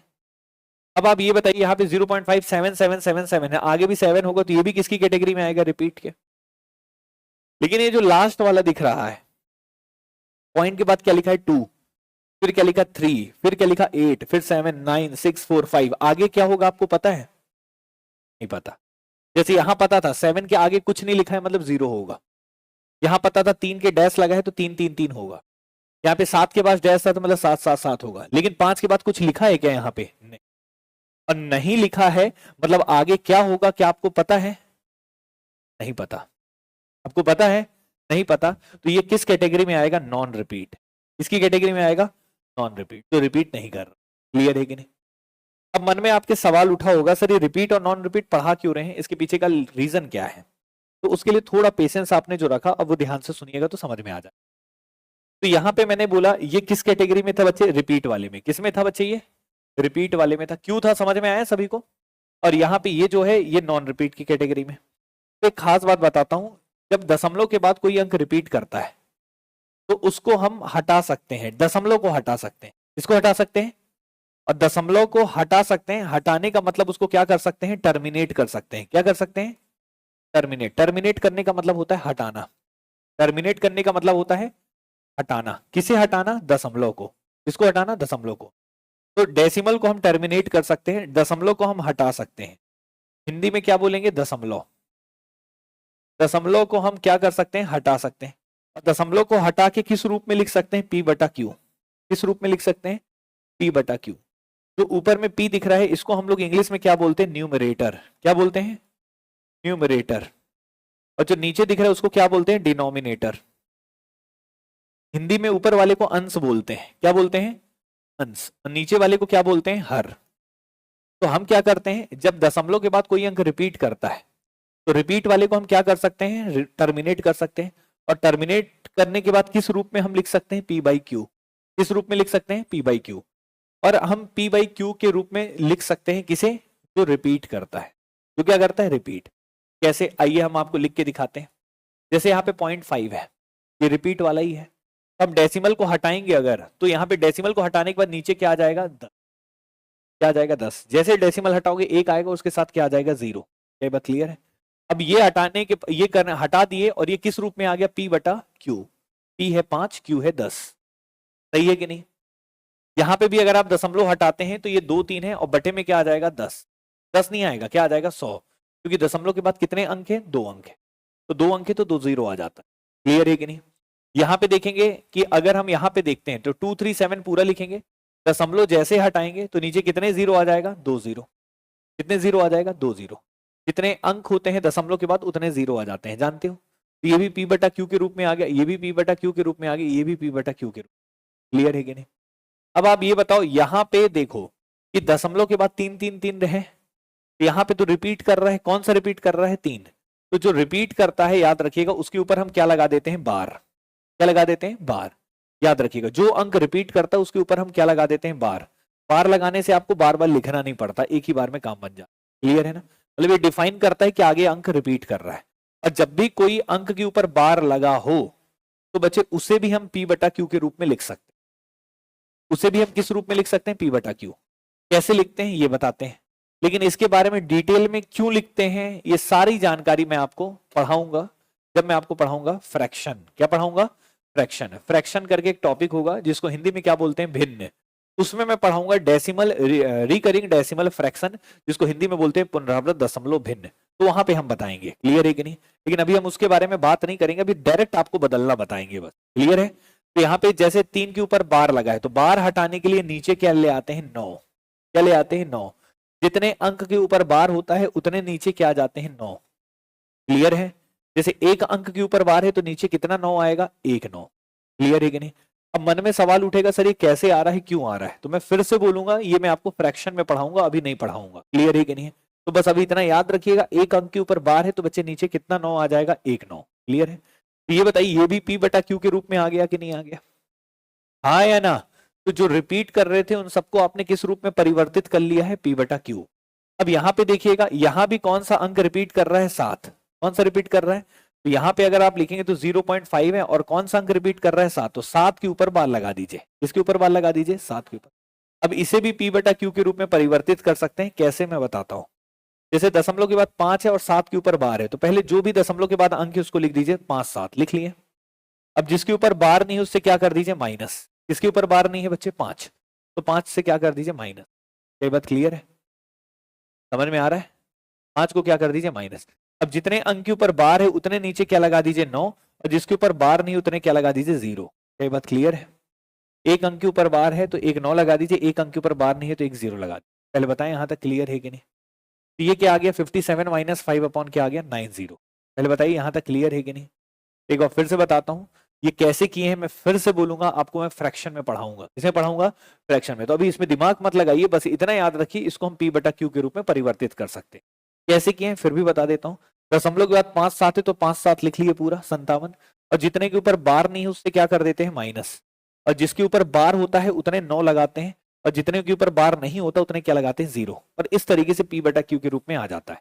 बाकी इसके बारे में हम लोग फ्रैक्शन में पढ़ेंगे, क्लियर है कि नहीं। तो आपने एक चीज देखा कि यहाँ पे जो भी रिपीट कर रहा था उसको आप किस रूप में परिवर्तित कर लियो, पी बटा क्यू। अब देखिए ये जो नॉन रिपीट कर रहा है, जो रिपीट नहीं कर रहा है, क्योंकि 5 के बाद आपको अगला अंक पता है क्या, नहीं। जब अगला पता ही नहीं है तो क्या इस दशमलव को आप हटा पाएंगे, दशमलव को हटा पाएंगे, क्यों नहीं हटा पाएंगे, क्योंकि अगला अंक पता ही नहीं है 5 के बाद क्या आएगा, हाँ या ना। जब नहीं हटा पाएंगे तो क्या उसे आप पी बटा क्यू के रूप में परिवर्तित कर सकते हैं, नहीं।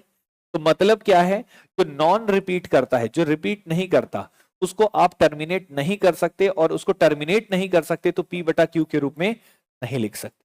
और जिसको आप पी बटा क्यू के रूप में लिख सकते हैं उसे हम एक विशेष नंबर बोलते हैं, उसे बोलते हैं रैशनल नंबर। क्या बोलते हैं, रैशनल नंबर। हिंदी में बोलते हैं परिमेय संख्या। क्या बोलते हैं बच्चे, परिमेय संख्या। क्या ये बात क्लियर है। और जो जिसे पी बटा क्यू के रूप में नहीं लिख सकते हैं उसे हम बोलते हैं इर्रेशनल नंबर। क्या बोलते हैं बच्चे, इर्रेशनल नंबर, जिसे हम हिंदी में बोलते हैं अपरिमेय संख्या। अपरिमेय संख्या। क्या ये बात क्लियर है। तो इस तरीके से हम परिमेय और अपरिमेय में विभाजित करते हैं। पहले बताइए यहां तक क्लियर है, ठीक है। तो ये हमने परिमेय अपरिमेय जो बताया है, इसका और बेहतर तरीके से मैं एग्जांपल के साथ आपको बताऊंगा। पहले बताएं यहां तक क्लियर है कि नहीं। तो परिमेय क्या होता है और अपरिमेय क्या होता है, क्या ये बात क्लियर है। अब मैं एग्जांपल आपको दूंगा तो और बढ़िया से क्लियर हो जाएगा, फिर उसके बाद शानदार तरीके से लिख लीजिएगा। पहले बताएं यहां तक क्लियर है कि नहीं, यहां तक समझ में आया, ठीक है। तो परिमेय क्या होता है और अपरिमेय क्या होता है, इस बात से कोई दिक्कत किसी को, ठीक है। जिसे पी बटा क्यू के रूप में लिखा जा सकता है उसे हम क्या बोलते हैं, परिमेय संख्या। तो जिसे नहीं लिख सकते उसे क्या बोलते हैं, अपरिमेय संख्या। क्या ये बात क्लियर है। अब ध्यान से सुनिएगा, मैं आपके सामने कुछ नंबर्स लिख रहा हूं, उसको बताइएगा परिमेय है कि अपरिमेय। अगर मैं आपसे बोल दूं यहाँ पे 22/7 एक नंबर, यहाँ पे बोल दूं 3.14, यहाँ पे बोल दूं 1.414, यहाँ पे बोल दूं 2.5, यहाँ पे बोल दूं 3.7 के ऊपर बार, यहाँ पे बोल दूं 4.3 के ऊपर बार, यहाँ पे बोल दूं 2.387 के ऊपर बार, यहाँ पे बोल दूं √2, यहाँ पे बोल दूं √3, यहाँ पे बोल दूं मैं √4, √10, √36। इसमें कौन सा परिमेय है और कौन सा अपरिमेय है, कौन सा रैशनल है और कौन सा इररेशनल है, ये हम देख। पहले बताएं यहां तक क्लियर है। तो आइए समझते हैं कौन सा परिमेय संख्या और कौन सा अपरिमेय संख्या, इस बात की हम जानकारी हासिल करते हैं। तो आप ये बताइए, क्या ये परिमेय है कि अपरिमेय, ये परिमेय संख्या है। क्या है बच्चे, परिमेय संख्या। क्यों है रैशनल नंबर, क्यों है परिमेय संख्या, क्योंकि किस रूप में है, पी बाई क्यू के फॉर्म में। क्लियर है कि नहीं। बच्चे ये क्या है, ये भी क्या कहलाएगा, परिमेय संख्या। क्या कहलाएगा, परिमेय, क्योंकि दशमलव हटाएंगे तो नीचे 2 0 आ जाएगा और यहाँ पे नीचे 100 आ जाएगा और ये p बटा q का रूप आ जाएगा, इसलिए कौन सी संख्या कहलाएगी, परिमेय। बच्चे 1.414, इसको भी अगर डेसिमल हटाएंगे तो नीचे कितने जीरो आ जाएंगे, 3 0, तो ये भी क्या कहलाएगा, परिमेय संख्या। 1.414 है, डेसिमल हटाओगे तो नीचे 1000 आ जाएगा, तो बच्चे ये भी किसकी कैटेगरी में आ जाएगा, परिमेय, परिमेय संख्या, हाँ या ना। अब यहाँ पे देखिए, यहाँ पे डेसिमल हटाएंगे तो 25 बटा क्या हो जाएगा, 10, तो ये भी किस कैटेगरी में आ जाएगा, परिमेय संख्या। क्या ये बात क्लियर है कि नहीं। अब बच्चे यहाँ पे दिख रहा है 3.7 के ऊपर क्या लगा है, बार, क्या लगा है, बार। अब बार लगा है तो भी कोई फर्क नहीं पड़ता, इसको आप इस तरीके से तोड़ सकते हैं, 3 + 0.7 के ऊपर बार लिख सकते हैं, ऐसा अलग अलग कर दिए, नंबर को अलग और डेसिमल को अलग। यहाँ पे भी अगर आप सॉल्व करेंगे 3 है और डेसिमल को जैसे हटाएंगे तो नीचे क्या आ जाएगा, 9, ये भी p बटा q का रूप है, इन दोनों को जोड़ेंगे तो p बटा का q का ही रूप होगा, तो ये भी क्या कहलाएगा, परिमेय। ये भी क्या कहलाएगा, परिमेय। बच्चे ये भी क्या कहलाएगा आपका, परिमेय।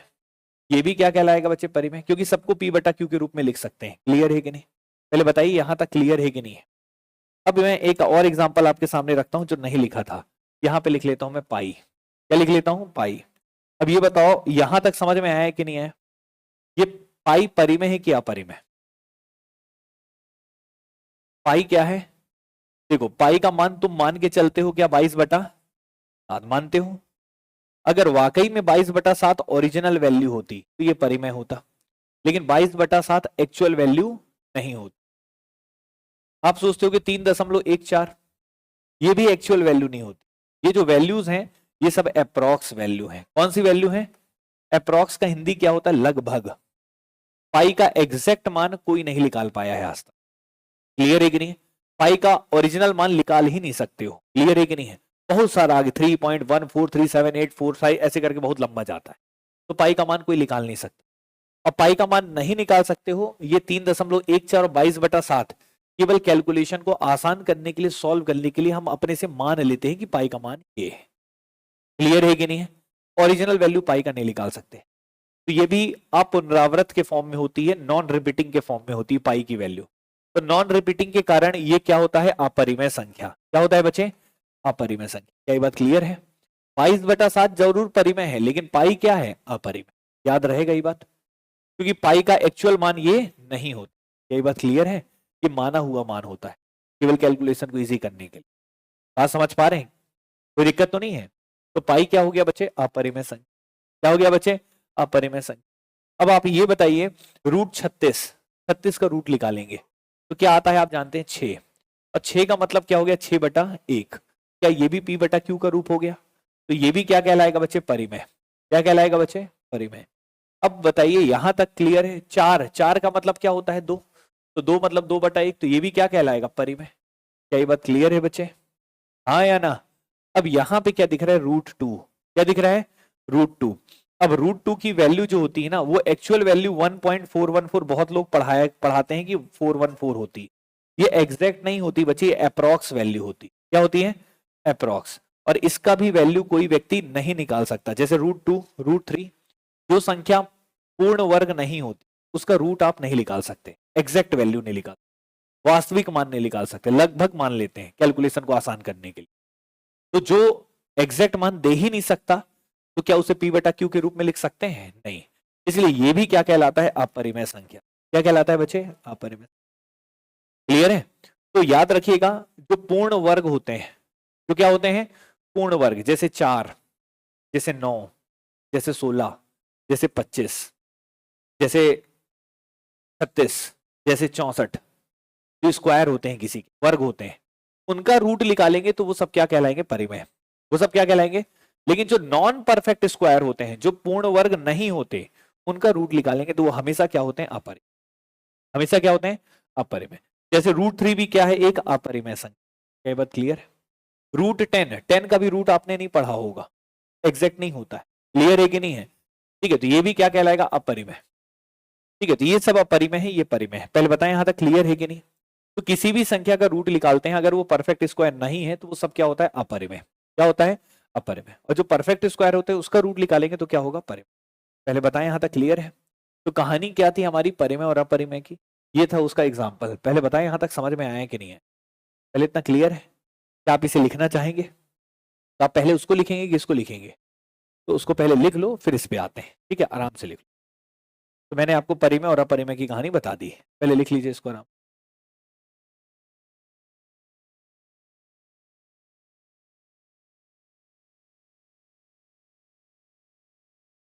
पढ़ते हैं। तो हमने यहां तक बहुत बढ़िया से पढ़ लिया है, तो अब इसके आगे की कहानी को सुनिए। नंबर की सारी जानकारी हो चुकी, कुछ इंपॉर्टेंट नंबर हैं जो मुझे पढ़ाना है। जैसे लिखिएगा परफेक्ट नंबर, क्या लिखिएगा? Perfect number. एक और हेडिंग में लिखते हैं बच्चे परफेक्ट नंबर, लिखिएगा परफेक्ट नंबर, ये अलग है पूरा, ठीक है, इंपॉर्टेंट है। जिसको हिंदी में बोलते हैं पूर्ण संख्या, क्या बोलते हैं?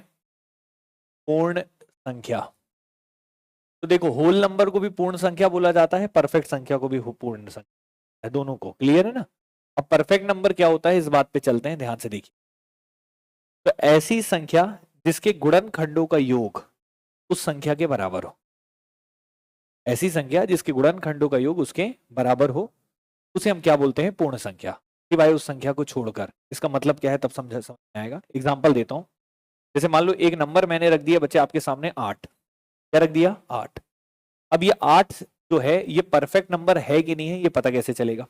तो परफेक्ट नंबर पता करने के लिए हम इसका क्या निकालेंगे? पहले फैक्टर, क्या निकालेंगे? फैक्टर। फैक्टर को हिंदी में क्या बोलते हैं? गुणनखंड। क्या बोलते हैं बच्चे? गुणनखंड। गुणनखंड मतलब ऐसी संख्याएं जो 8 को डिवाइड कर देती हैं। 8 किससे किससे डिवाइड हो जाता है? 1 से, बच्चे 2 से, 4 से और 8 से। क्या बात क्लियर है? तो बच्चे 8 किससे किससे डिवाइड हो जाता है? 1 से, 2 से, 4 से और, तो बताइए 8 का 8 फैक्टर तो नहीं है, सही है कि नहीं है? मतलब 8 का तो तीनों फैक्टर है वैसे, लेकिन 8 को नहीं लेना है। इसको नहीं लेना है 8 को। और बाकी को जोड़िए, बाकी का सम करिए। सम करेंगे, इनको जोड़ेंगे, योग करेंगे तो 1 + 2 + 4, जोड़ने पे क्या आएगा बताइए? 4 2 6 और 1 7, जोड़ने पे क्या आ रहा है? 7। क्या आ रहा है बच्चे? 7। अब जोड़ने पे 7 आ रहा है, तो 7 जो आ रहा है क्या वो 8 के बराबर है?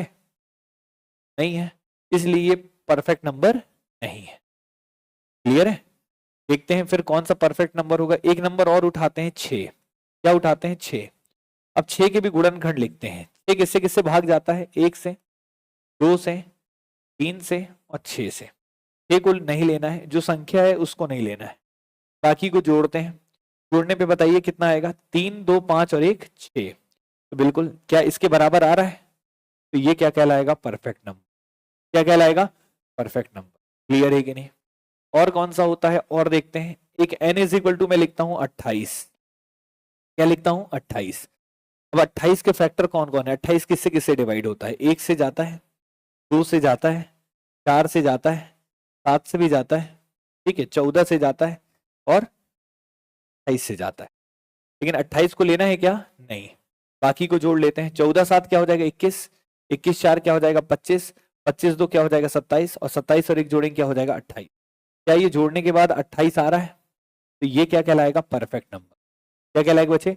Perfect number. तो परफेक्ट नंबर क्या होता है? क्या ये बात क्लियर है आपको? समझ में आया? तो इसे हम बोलते हैं बच्चे क्या? Perfect number. क्या बोलते हैं बच्चे? Perfect number. क्या ये बात क्लियर है? तो इसे हम परफेक्ट नंबर बोलते हैं। तो परफेक्ट नंबर की परिभाषा लिखना हो तो लिख सकते हैं, ऐसी संख्याएं, पहले समझ लिया करो, परिभाषा तो आप अपने से बना लोगे, कोई परिभाषा थोड़ी कि आप वो थ्योरी थोड़ी पढ़ रहे हैं। आपको तो मैथ्स का मतलब एप्टीट्यूड जैसा है। आपको ये बताओ पहले समझ में आया कि नहीं है? एक बार मेरी पूरी बात सुनिएगा, अगर समझ में आएगा तो अपनी भाषा में लिखिएगा। तो ऐसी संख्याएं, ऐसी मतलब परफेक्ट नंबर, पूर्ण संख्या ऐसी संख्या होती है जिसके गुणनखंडों का योग, गुणनखंडों का योग उस संख्या के बराबर हो, उस संख्या के, और ब्रैकेट में लिख लीजिएगा सिवाय उस संख्या को छोड़कर, सिवाय उस संख्या को, मतलब फैक्टर लिखते हैं तो संख्या को छोड़कर बाकी का योग जो होगा वो इसके बराबर होना चाहिए, तभी वो क्या कहलाता है? पूर्ण संख्या। क्लियर है कि नहीं है? तो लिखना हो तो लिखेंगे। पूर्ण संख्या वह संख्या होती है, पूर्ण संख्या वह संख्या होती है जिसके गुणनखंडों का योग, पूर्ण संख्या वह संख्या होती है जिसके गुणनखंडों का योग, जिसके गुणनखंडों का योग, ब्रैकेट में लिखिएगा उस संख्या को छोड़कर, ब्रैकेट में लिखिएगा उस संख्या को छोड़कर, तो ब्रैकेट बंद कर दीजिएगा। फिर आगे लिखिएगा वास्तविक संख्या के बराबर हो, वास्तविक संख्या के बराबर हो, वास्तविक संख्या के बराबर हो तो उसे हम पूर्ण संख्या बोलते हैं। तो उसे हम पूर्ण संख्या बोलते हैं। तो उसे हम पूर्ण संख्या बोलते हैं। तो उसे हम पूर्ण संख्या बोलते हैं। तो उसे हम पूर्ण संख्या बोलते हैं। क्या ये बात क्लियर है बच्चे? ठीक है। तो पूर्ण संख्या उस संख्या को बोलते हैं जिसके गुणनखंडों का योग सिवाय उस संख्या को छोड़कर वास्तविक संख्या के बराबर हो तो उसे हम पूर्ण संख्या बोलते हैं, परफेक्ट नंबर बोलते हैं। पेपर में क्वेश्चन कैसे आएगा, निम्न में से कौन सा पूर्ण संख्या है? तो गिनती की पूर्ण संख्या है तो 6 है और 28 है, बाकी कोई नहीं है। क्लियर है कि नहीं? समझ पा रहे हैं? पेपर में एक बार आ चुका है तो याद रखिए। क्लियर है कि नहीं? तो परफेक्ट नंबर क्लियर हुआ। ठीक है, तो ये सभी संख्याएं हमने पढ़ लिया। अब एक और लिखते हैं, हेडिंग में लिखेगा को प्राइम नंबर। क्या लिखेगा? को प्राइम नंबर, जिसको हम हिंदी में बोलते हैं सह अभाज्य संख्या। पहले यहां तक क्लियर है सभी को? ठीक है, हेडिंग में क्या लिखेंगे बच्चे? को प्राइम नंबर। को प्राइम नंबर। को प्राइम नंबर हिंदी में क्या बोलते हैं बच्चे? सह अभाज्य संख्या। क्या बोलते हैं? सह अभाज्य संख्या। को प्राइम नंबर हिंदी में क्या बोलते हैं? सह अभाज्य संख्या। ठीक है, अब सवाल उठता है सर ये सह अभाज्य संख्या क्या है, ये भी बता दो। तो ऐसी संख्याओं के पेयर, पेयर मतलब जोड़ा मतलब युग्म, ऐसे संख्याओं के जोड़े जिनके बीच में कोई भी कॉमन फैक्टर ना हो। कॉमन फैक्टर को हिंदी में बोलते हैं उभयनिष्ठ गुणनखंड, मतलब कोई ऐसा नंबर ना हो जो दोनों को डिवाइड करता हो, तो उसे हम क्या बोलते हैं? को प्राइम नंबर। जैसे अगर मैं बोल दूं यहाँ पे 5,11 तो ये क्या कहलाएगा? को प्राइम। क्यों? क्योंकि ऐसा कोई भी नंबर नहीं है जो 5 को भी भाग दे देता हो और 11 को भी भाग दे देता हो। जैसे मैं बोल दूं आपके सामने 6,13, ये भी क्या कहलाएगा? को प्राइम। ये भी क्या कहलाएगा? क्यों? क्योंकि 6 और 12 दोनों को डिवाइड करने वाला कोई भी ऐसा नंबर नहीं है। अब जैसे मैं बात कर दूं यहाँ पे 15,20, क्या ये को प्राइम है? नहीं है, क्योंकि दोनों किससे भाग जा रहे हैं? 5 से। 5 से यहाँ 15 और 5 चुके 20। तो अगर दोनों संख्याएं किसी एक संख्या से भाग नहीं जाती हैं तो ऐसी संख्याओं के जोड़े को हम क्या बोलते हैं? सह अभाज्य। क्या बोलते हैं? सह अभाज्य। ऐसे संख्याओं के जोड़े जो किसी एक संख्या से भाग नहीं जाते उसे हम क्या बोलते हैं? सहभाज्य। जैसे 15 और 20 सहभाज्य नहीं है क्योंकि दोनों किससे भाग जा रहा है? 5 से। क्लियर है कि नहीं है? अगर मैं बोल दूं आपसे 8,14, क्या ये सह अभाज्य है? तो ये बच्चे बिल्कुल सह अभाज्य नहीं है। क्यों? ऐसा कोई भी नंबर नहीं है जो दो, सॉरी, ये सहभाज्य क्यों नहीं है? क्योंकि ये दोनों किससे भाग जा रहे हैं? 2 से। किससे भाग जा रहे हैं? 2 से।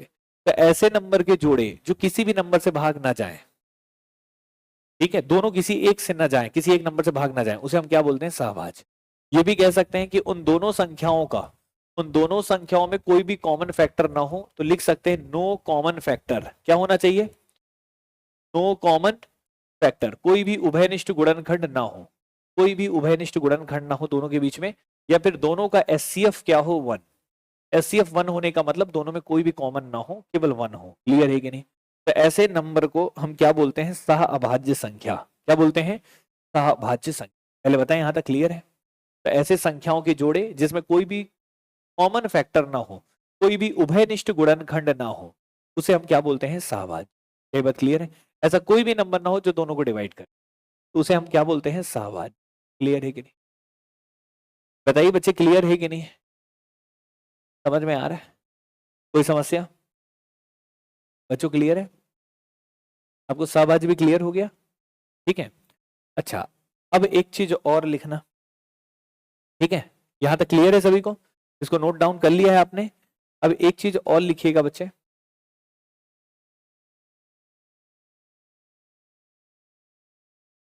ठीक, लिखिएगा ट्विंस प्राइम। क्या लिखिएगा? Twins prime. क्या लिखिएगा? Twins prime. हिंदी में लिखते हैं जुड़वा अभाज्य। क्या बोलते हैं? जुड़वा अभाज्य। क्या बोला मैंने बच्चे? जुड़वा अभाज्य, twins prime, twins prime number. ठीक है, तो अगला सुनिएगा एक और, बस लास्ट चल रहा है। ठीक है, लिखिएगा ट्विंस प्राइम। क्या लिखिएगा? Twins prime. हिंदी में बोलते हैं जुड़वा अभाज्य। जुड़वा अभाज्य, ट्विंस प्राइम, जुड़वा अभाज्य। ये होता क्या है बच्चे, ये मैं आपको बताता हूं, ध्यान से देखिएगा। जुड़वा अभाज्य। क्या होता है जुड़वा अभाज्य, यही देखते हैं। ठीक है, तो जैसे ऐसे दो प्राइम नंबर जिनके बीच का डिफरेंस 2 हो, जिनके बीच का डिफरेंस कितने का हो, ऐसे दो प्राइम नंबर के जोड़े जिनका बीच का डिफरेंस कितने का हो, 2 का, तो उसे हम बोलते हैं जुड़वा अभाज्य। जैसे 3,5, 3 और 5 में डिफरेंस कितने का है, 2 का, अंतर कितने का है, 2 का। और कौन है ट्विंस प्राइम, 5,7, ये भी ट्विंस प्राइम कहलाएगा। क्लियर है कि नहीं। और कौन कहलाएगा बच्चे, 11,13, ये भी क्या कहलाएगा, ट्विंस प्राइम। और कौन सा कहलाएगा बच्चे, 17,19। तो ऐसे अभाज्य संख्याओं के जोड़े जिनके बीच का अंतर 2 हो, जिनके बीच का अंतर 2 हो, ऐसे अभाज्य संख्याओं के जोड़े जिनके बीच का अंतर 2 हो, उसे हम जुड़वा अभाज्य बोलते हैं। क्लियर है कि नहीं। ऐसे अभाज्य संख्याओं के जोड़े जिनके बीच का अंतर 2 हो, उसे हम जुड़वा अभाज्य बोलते हैं। पहले बताइए, यहां तक क्लियर है। तो ऐसे अभाज्य संख्याओं के जोड़े जिनके बीच का अंतर 2 हो, उसे हम जुड़वा अभाज्य बोलते हैं।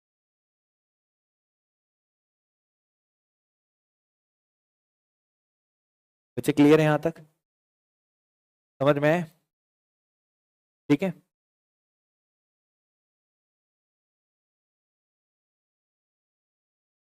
अब आते हैं बच्चे किसमें, प्राइम नंबर में।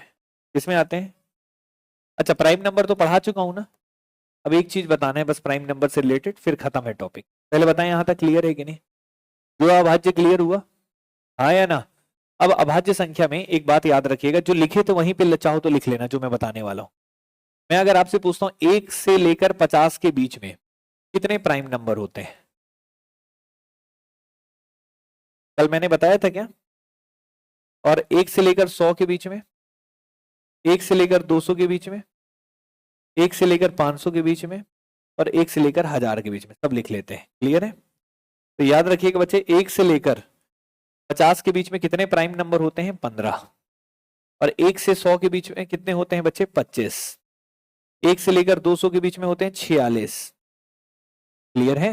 1 से लेकर 500 के बीच में होते हैं 95। लिख लीजिए कितने प्राइम नंबर होते हैं, क्योंकि इसमें का कोई नियम नहीं है निकालने का, तो ये आपको याद करना पड़ेगा, इसका कोई नियम नहीं है। क्लियर है। तो 1 से लेकर 50 तक कितने प्राइम नंबर होते हैं बच्चे, 15।